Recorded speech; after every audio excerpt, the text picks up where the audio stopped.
이 보험이 가지고 있는 가장 큰 장점은 노년기에 많이 시행받는 수술 중 하나인 백내장 수술을 받았을 때 원을 지급받을 수 있다는 점입니다. 현재 판매되고 있는 각종 수술비 특약에서는 백내장 수술 시 대부분 20에서 30만원 정도의 보상만 받을 수 있는 걸 생각한다면 정말 놀라운 조건이라고 할 수 있겠습니다. 당연히 이런 보험은 무슨 일이 있어도 절대 해지를 하시면 안 되고 반드시 만기가 될 때까지 쭉 가져가셔야 되겠죠?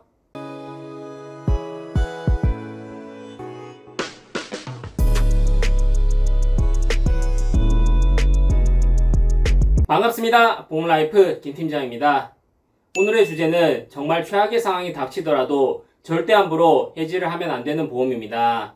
절대 함부로 해지를 하면 안 된다는 것은 아주 훌륭한 보장을 갖추고 있는 보험일 뿐만 아니라 현재로서는 가입이 불가한, 즉 판매가 중단된 보험이라고 할 수 있겠습니다. 총 11가지 보험에 대해서 알려드릴 텐데 다른 영상에서는 접하지 못했던 보험들을 다수 소개해드릴 예정이니 궁금하신 분들은 영상 길더라도 꼭 끝까지 시청해 주시길 바랍니다. 시청하시기 전에 구독, 좋아요 버튼 한 번씩 클릭해 주시면 영상을 제작하는데 아주 큰 힘이 됩니다. 본 광고는 광고 심의 기준을 준수하였으며 유효기간은 10일로부터 1년입니다. 해지하면 안 되는 보험 첫 번째는 비례형 암 주요 치료비 보험입니다. 이 보험은 최근에 판매가 중단된 보험인데요. 암 주요 치료비 보험은 크게 두 가지 특약으로 나뉘게 되는데 정액형과 비례형이 있습니다. 먼저 정액형은 약관에 해당하는 암 주요 치료를 받기만 한다면 치료 비용과 무관하게 연간 1회 안으로 가입금액 전액을 지급받을 수 있는 특약입니다. 치료비와 무관하게 보험금을 지급받을 수 있으므로 보장받을 확률은 비례형보다 훨씬 높다고 볼 수 있지만 그만큼 보험료가 비례형보다 훨씬 높게 책정되어 있습니다. 다음은 비례형입니다. 비례형은 정액형과 달리 암 주요 치료를 받음으로써 발생한 비용에 따라서 보험금이 달라지는 구조입니다. 예를 들어서 암 주요 치료로 발생한 비용이 1천만원이라면 1천만원이 지급되고 2천만원이라면 2천만원이 지급되고 3천만원이라면 3천만원이 지급되는 것이죠. 치료 비용이 일정 수준을 넘어서지 않는다면 보험금을 전혀 지급받지 못할 수도 있기 때문에 보장받을 확률은 정액형보다 낮지만 보장금액 대비 보험료가 상당히 저렴한 편이며 암 치료비로 몇 년 동안 수천만 원이 지속적으로 발생하는 그야말로 극단적인 상황이 발생했을 시에는 정액형보다 훨씬 더 높은 보험금을 지급받을 수 있습니다. 그런데 이 비례형 특약은 현재 판매가 중단되어 가입이 불가한 상태이기 때문에 기존에 가입하신 분들은 절대 해지하지 마시고 잘 유지하시길 바라겠습니다. 참고로 정액형 암 주요 치료비 보험은 아직 그대로 판매 중에 있습니다. 해지하면 안 되는 보험 두 번째는 2011년 4월 이전에 가입한 운전자 보험입니다. 기존에 가입하고 있는 운전자 보험이 보장이 약하다고 해서 무턱대고 해지하고 재가입하시는 분들이 정말 많이 계신데요. 만약에 2011년 4월 이전에 운전자 보험을 가입하셨다면 절대 함부로 해지하시면 안 됩니다. 이 시기에 판매된 운전자 보험은 지금보다 보장이 훨씬 뛰어난 특약들이 몇몇 존재했기 때문인데요. 대표적으로 형사합의금과 방어비용 이 두 가지 특약을 꼽을 수 있습니다. 현재 교통사고 처리 지원금과 변호사 선임 비용은 실손 보상이기 때문에 실제로 손해본 금액에 대해서만 보장을 받을 수 있지만 이 시기에 판매되었던 형사합의금과 방어비용은 정액 보상이었기 때문에 보험금 지급 사유가 발생만 한다면 가입금액이 전액 다 지급되는 장점이 있었습니다. 예를 들어서 합의금으로 발생한 금액이 1천만원이라고 가정했을 때 현재 교통사고 처리 지원금에서는 실제 합의금인 1천만원만 지급되지만 예전 형사합의금 특약에서는 가입금액 3천만원이 전액 다 지급되는 것입니다. 방어비용도 변호사의 지불한 금액과 관계없이 가입금액 전액이 지급되었습니다. 그리고 방어비용은 약식 기소 시에도 보상이 가능하다는 큰 장점이 있었습니다. 약식 기소란 범죄의 경중이 가벼울 경우에 검사가 본식 재판 절차를 생략하고 법원에 벌금형을 내려달라고 청구하는 절차를 말합니다. 보통 약식 기소 처분을 받게 된다면 굳이 변호사를 선임하지 않는 경우가 많은데 이러한 경우에도 보상이 가능했다는 것이죠. 실제로 예전에 저희 부모님의 지인분께서 신호 위반을 해서 사고를 냈는데 상대방이 전치 위주의 경미한 부상만 입어서 약식기소 처분으로 벌금형을 선고받았습니다.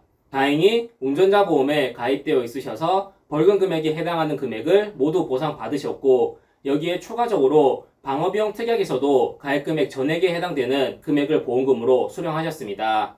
물론 도덕적인 측면에서 본다면 가해자가 이렇게 높은 보험금을 수령하는 것이 결코 옳다고는 볼 수 없지만, 내가 가입한 보험에서 정당하게 보험료를 내고 권리를 행사한 것이므로 절대 불법적인 건 아닙니다. 하지만 현재 판매되고 있는 운전자 보험의 변호사 선임 비용은 변호사를 선임하지 않는다면 보상 자체가 아예 불가합니다.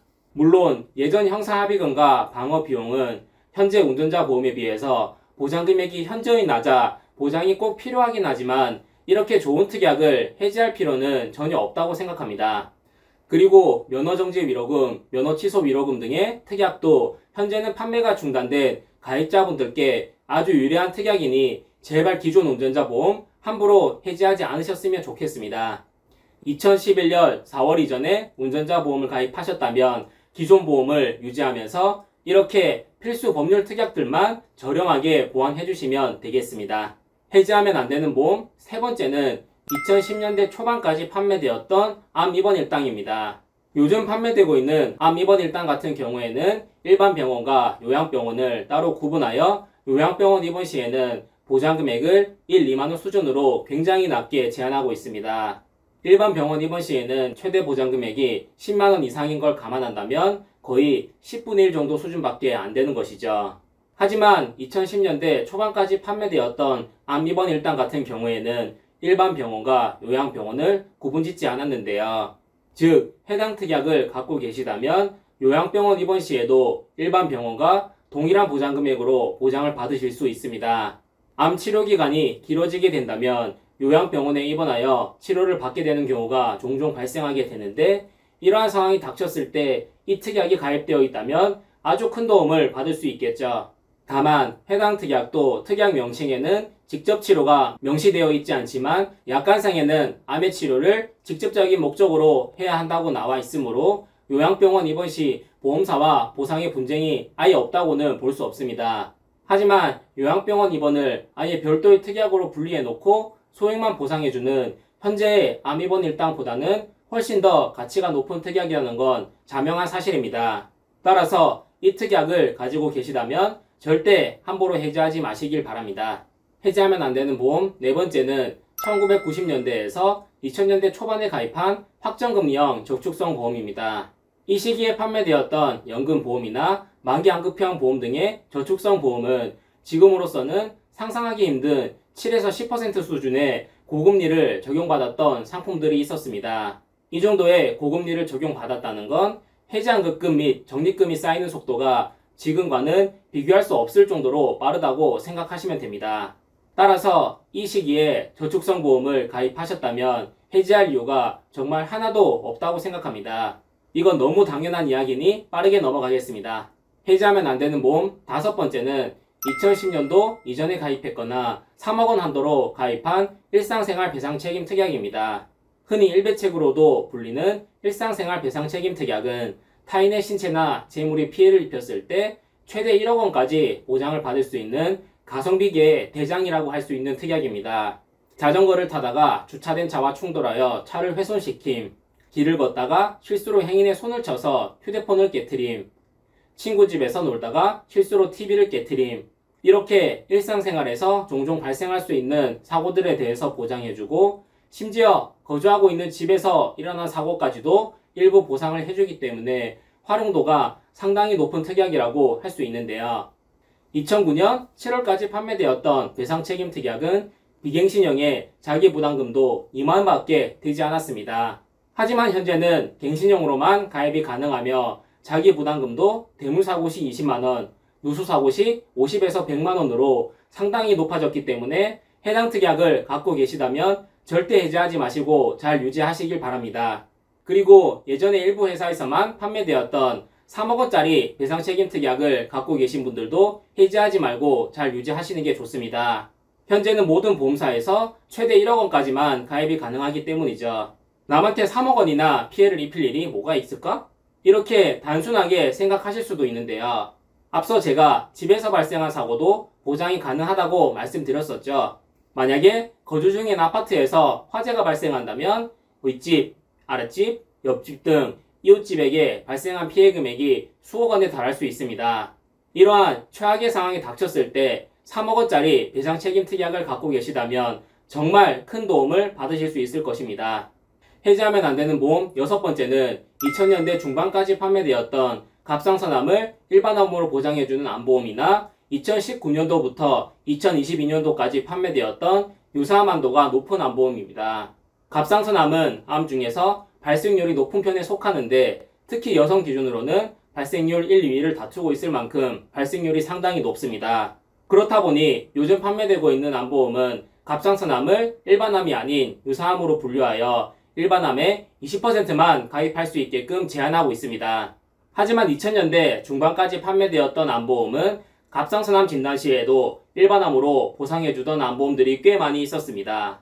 그리고 2019년도부터 2022년도까지 판매되었던 암보험들은 보험사마다 유사암 한도에 대한 경쟁이 굉장히 치열하던 시기라서 유사암 진단비를 최대 5천만 원까지 가져갈 수 있는 상품들이 존재했습니다. 유사암 한도가 5천만 원이라는 건 갑상선암뿐만 아니라 제자리암, 경계성 종양, 기타 피부암 진단 시에도 5천만 원을 받을 수 있다는 말입니다. 지금으로서는 상상하기 힘든 정말 말도 안 되는 조건이기 때문에 이 시기에 가입한 암보험을 갖고 계시다면 절대 해지하지 마시고 잘 유지하시길 바라겠습니다. 해지하면 안 되는 보험 일곱 번째는 1에서 3종 수술비 특약입니다. 1에서 3종 수술비는 종수술비의 원조격이라고 볼 수 있는 특약인데 2008년 3월 31일까지만 판매되었고 그 이후로는 약관이 개정되면서 지금의 1, 5종 수술비로 바뀌게 되었습니다. 보통 임플란트를 하기 전에 잇몸뼈를 이식받는 수술인 치조골 이식 수술을 받는 경우가 종종 있는데 이 치조골 이식 수술을 받았을 때 1에서 3종 수술비에서 보장을 받으실 수 있습니다. 1에서 3종 수술비와 현재 판매되고 있는 1에서 5종 수술비의 약관을 한번 비교해 보았는데 1에서 3종 수술비에서는 치조골 이식 수술이 2종에 포함되어 있지만 1에서 5종 수술비에서는 제외되어 있는 것을 확인하실 수 있습니다. 따라서 해당 보험을 갖고 계신 분들 중에서 예전에 임플란트를 받으셨거나 예정되어 있으신 분들은 꼭 보상을 받으시길 바라겠고 현재는 가입이 불가한 특약이니 절대 함부로 해지하지 마시길 바랍니다. 단 임플란트 시 치조골 이식 수술을 받지 않는 경우도 있는데 이러한 경우에는 당연히 보상에서 제외됩니다. 해지하면 안 되는 보험 여덟 번째는 16대 질병 수술비입니다. 요즘은 112대 수술비, 144대 수술비 등 훨씬 더 보장 범위가 넓은 수술비 특약들이 많이 판매되고 있는데 왜 16대 질병 수술비가 해지하면 안 되는 특약인 건지 좀 이해가 안 되시는 분들이 계실 것 같은데요. 이 특약은 요즘 판매되고 있는 N대 수술비 특약보다 보장받을 수 있는 질병의 개수는 적은 편이지만 16대 질병들에 대해서 모두 100%로 지급받을 수 있다는 장점이 있었습니다. 16대 질병에는 뇌혈관 질환이나 심장 질환 등의 중대 질환도 포함되어 있고 백내장과 생식기 질환 등의 여성 다빈도 질환도 포함되어 있기 때문에 보장 범위가 그리 좁은 편도 아닙니다. 실제로 제 고객님 중에서 이 특약을 가입하고 계신 분들이 계신데 백내장 수술을 하시고 실제 수술 비용보다 훨씬 더 높은 비용을 보상받으셨습니다.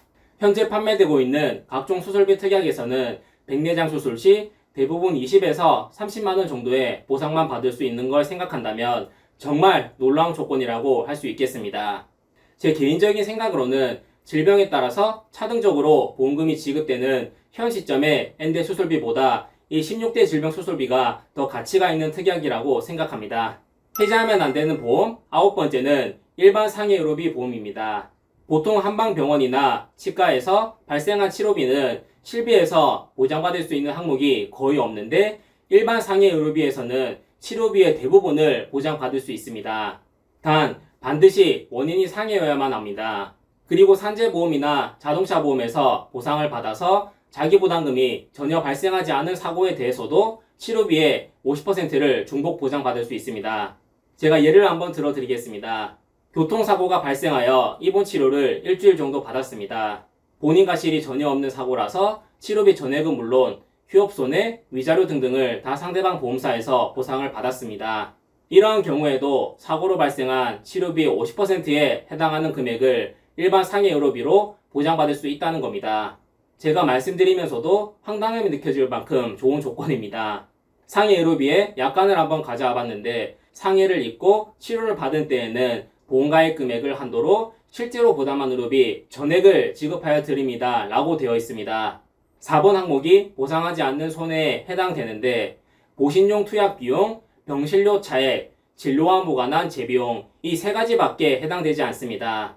즉, 이 세 가지 항목을 제외하고는 모든 의료 행위가 다 보장 대상에 포함된다는 말이죠. 이렇듯 상해 의료비는 활용도가 상당히 높은 특약이지만 절대 간과해서는 안 될 단점도 두 가지가 있습니다. 사고일로부터 딱 180일까지만 보장이 가능하며 최대 보장 금액이 1천만 원으로 제한되어 있다는 점입니다. 따라서 장기간의 치료가 이어질 수 있는 대형 사고에 대해서는 보장에 큰 공백이 있을 수 있다는 점 꼭 숙지하시길 바랍니다. 해지하면 안 되는 보험 10번째는 1990년대 후반부터 2000년대 초반까지 판매되었던 한 보험사의 여성 전용 보험입니다. 이 보험은 여성 만성질환에 대한 수술비 보장이 정말 훌륭했습니다. 약관에 명시되어 있는 여성 만성질환에는 여러 가지가 있는데 질병분류기호 N코드에 해당되는 관전질환과 관련된 수술들이 많았습니다. 특히 무지일반증에 해당되는 손가락 및 발가락의 후천성 변형 및 사지의 기타 후천성 변형과 요실금에 해당되는 비뇨기계의 기타 질환도 포함되어 있는 것을 확인하실 수 있는데요. 무지일반증은 엄지발가락이 휘어져서 통증이 유발되는 질환인데 제 고객님 중에서도 이 질환으로 수술을 받은 분이 몇 분 정도 있습니다. 요즘 수술비 보험에서는 무지예반증 수술 시 일반 질병 수술비나 종수술비에서 20에서 50만원 정도로만 보상이 가능한데 이 상품에서는 최대 가입금액 기준 500만원까지 보상이 가능합니다. 뿐만 아니라 갱년기 이후에 많이 나타나게 되는 요실금으로 인한 수술 시에도 최대 500만원까지 보장을 받으실 수 있습니다. 요실금은 일반 질병 수술비 특약에서는 대부분 면책조항으로 분류되어 있으며 실비보험에서도 보장받기가 힘듭니다. 물론 요실금 수술은 비용이 많이 들지는 않지만 요즘 보험에서는 보장받기 힘든 질환을 보장받을 수 있다는 건 큰 메리트라고 할 수 있겠습니다. 다만 이 보험은 대부분 만기가 70세로 짧게 판매되었기 때문에 조만간 만기가 도래하는 분들이 많으실 겁니다. 이 부분 잘 체크하시길 바라겠습니다. 해지하면 안 되는 보험 마지막 11번째는 납입기간이 절반 이상 지난 종신보험입니다. 여러분, 제발 좀 종신보험 함부로 해지하지 마세요. 제가 예전에 고객님과 상담했던 실사례를 통해서 자세히 설명해 드리겠습니다. 35세 남자분께서 종신보험 상담 문의를 주셨습니다. 저에게 보내주신 증권 사진을 일부 캡처했는데 사진이 조금 흐린 점 양해 부탁드리겠습니다. 어느 회사의 종신보험입니다.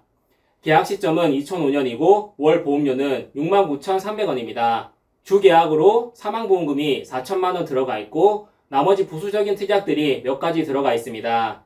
19년을 납입하셨는데 납입기간이 34년으로 길다 보니 아직 15년 정도의 납입기간이 더 남아 있습니다. 자, 이 보험에 대한 제 의견을 한번 말씀드려 보겠습니다. 일단 기본적으로 워낙 예전에 가입하셨기 때문에 보험료가 굉장히 저렴합니다. 주계약인 사망보험금 4천만원을 보장받는데 32,000원이면 됩니다. 이게 얼마나 저렴한 보험료인지 현재 상품과 한번 비교를 해드리겠습니다. 35세 남성 사망보험금 4천만원 기준이고 납입기간은 34년으로 설계가 불가하여 30년 납으로 설계를 하였습니다. 이렇게 설계하니 47,600원이 나왔습니다. 만약에 34년 납으로 설계가 되었다면 월 보험료가 약간 더 저렴해졌겠지만 그걸 감안하더라도 앞선 종신보험과 비교했을 시 어느 정도 차이가 난다고 볼 수 있습니다. 그리고 중요한 점은 이 상품은 해지환급금이 전혀 발생되지 않는 무해지 환급형 종신보험이기 때문에 중도해지 시 납입한 보험료가 모두 다 소멸되는 큰 리스크를 안고 있습니다. 하지만 앞선 종신보험은 해지환급금에 재원이 되는 적립금이 꾸준히 쌓여가고 있습니다. 즉 현재 이분께 사망보장이 전혀 필요 없는 보장이 아니고서는 이 이유 하나만으로도 무조건 유지해야 되는 보험이라고 볼 수 있습니다. 현재 이분은 아직까지는 미혼이시지만 향후에 결혼 계획이 분명히 있다고 하셨고 자녀 계획도 있다고 하셨습니다. 즉 현재는 사망보험금이 그다지 필요한 보장이 아닐 수도 있겠지만 추후에는 이분께 꼭 필요한 보장이 될 가능성이 높다는 것입니다. 그리고 납입기간이 상당히 오래되었기 때문에 사업비에 대한 지출이 대부분 이루어졌고 제가 해당 상품의 약관을 확인해 보니 예정이율도 4.8%로 지금보다 훨씬 높았습니다. 이 말은 즉 꾸준히 유지를 하신다면 적립금이 빠른 속도로 쌓일 가능성이 높다는 겁니다. 적립금이 많이 쌓이게 된다면 급하게 돈이 필요할 때 중도인출을 통해서 유동성 있게 활용할 수도 있고 경제 상황이 안 좋다면 잠시 동안 납입을 쉬어갈 수도 있습니다. 납입 기간을 길게 설정하셔서 아직 16년을 더 납입하셔야 된다는 게 조금 아쉬운 부분이긴 하지만 보험료도 낮고 오래된 납입 기간 및 높은 예정이율로 적립금도 빠르게 쌓여가고 있습니다. 그리고 특이하게 높은 금액은 아니지만 암 진단비와 몇 가지 수술비도 포함되어 있기 때문에 해지할 이유가 전혀 보이지 않는 보험입니다. 혹시나 노후 자금 마련 목적을 위하여 종신보험 혹은 CI보험을 해지하려고 하시거나 연금 전환을 생각하고 계시다면 위 영상을 꼭 한번 시청해 보시길 바랍니다. 자, 이렇게 절대 해지하면 안 되는 보험 및 특약들에 대해서 몇 가지 살펴봤습니다. 더 자세한 설명을 듣고 싶으시거나 저에게 보험 상담을 한번 받아보고 싶으신 분들은 언제든지 편하게 상단이나 댓글란에 나와 있는 연락처로 편하게 연락 주시길 바랍니다. 최선의 마음으로 최고의 컨설팅을 약속드리겠습니다. 오늘 제가 알려드릴 내용은 여기까지입니다. 영상이 도움이 되셨다면 구독, 좋아요, 알림 설정까지 꼭 부탁드리겠습니다. 지금까지 보험라이프 김팀장이었습니다. 감사합니다. 본 광고는 광고 심의 기준을 준수하였으며 유효기간은 10일로부터 1년입니다.